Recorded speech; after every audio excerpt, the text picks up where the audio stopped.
जय श्री कृष्ण। कल श्री कृष्ण ने बताया कि मैं सब प्राणियों में विद्यमान हूँ और सभी प्राणियों में मैं अव्यक्त रूप से विद्यमान हूँ। सभी प्राणियों में मैं विद्यमान हूँ, पर मैं उन सभी प्राणियों से अलग हूँ। नाचा तेषु अवस्थिता, इसके माध्यम से उन्होंने ये स्पष्ट किया कि मैं प्राणी मेरे में स्थित हैं, परंतु मैं उन सब से अलग हूँ। जैसे जब मैंने ये कल विषय कहा तो लोगों के मन में ये बहुत सारी शंकाएं उत्पन्न हुई कि अगर परमात्मा सभी जीवों में है तो सभी जीवों में विद्यमान होने पर वह सबसे अलग कैसे है।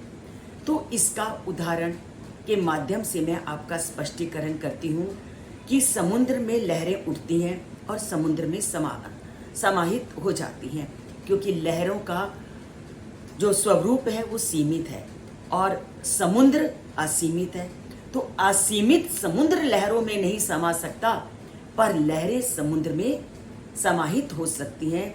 उसी प्रकार जीव आत्मा में परमात्मा है, पर परमात्मा व्यापक है, इसलिए वो जीव आत्मा में समाहित नहीं हो सकता।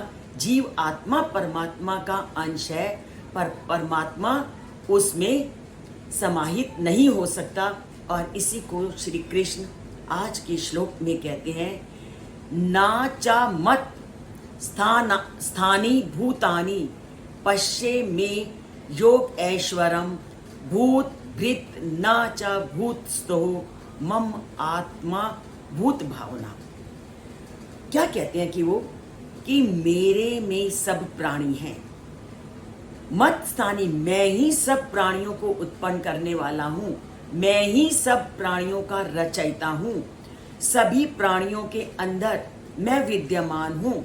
सभी प्राणियों के अंदर विद्यमान होने पर भी जो प्राणी है वो मुझको या मेरे ऐश्वर्य को नहीं देख सकती। मैं भूत भृत प्राणियों को धारण करने वाला हूँ, प्राणियों का रचयिता हूँ, पर ना भूत स्तः, पर मैं प्राणियों के अंदर मेरी स्थिति नहीं है, क्योंकि प्राणी सीमित है और मेरा स्वरूप असीमित है। सीमित के अंदर असीमित का प्रवेश नहीं हो सकता, जिसको अभी हमने लहरों और समुद्र के उदाहरण के माध्यम से जाना। तभी उन्होंने कहा मम आत्मा भूत भावना, कि मेरे इस स्वरूप को जानना मनुष्यों के लिए बहुत कठिन है। क्यों?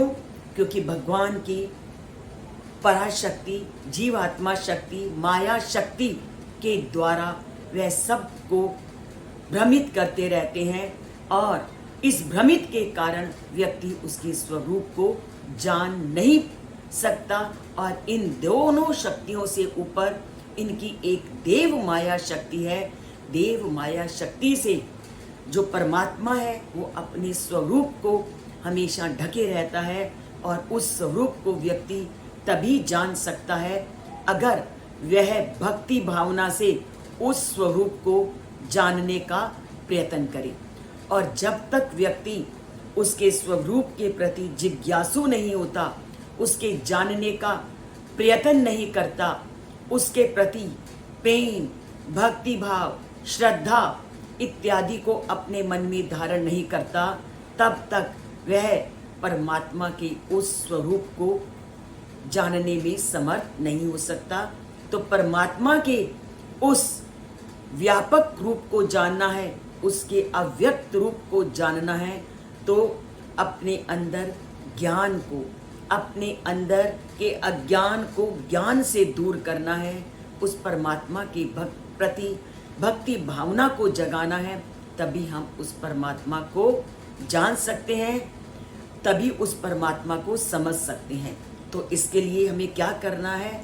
भगवान का करो जाप निरंतर, वही सबका कर्ता भरता और पोषक है, वही कर्मों का फल देता है, इसलिए उसका करो स्मरण नित्य। उसके बिना ना अन्य कोई सहारा है, ना कोई अन्य उद्धारक है। इसलिए भज गोविंदम भज गोविंदम भज गोविंदम मूढ़मते, कि हे मूढ़ व्यक्ति, अगर पाना है भगवान को तो उस गोविंद का नाम लो, उस भगवान का जाप करो और निरंतर सबका भला करो। जय श्री कृष्ण। अगर आपको थोड़ा सा भी इस वीडियो में कुछ अच्छा लगे तो उसको सब्सक्राइब ज़रूर करिए, उसको लाइक ज़रूर कीजिए। जय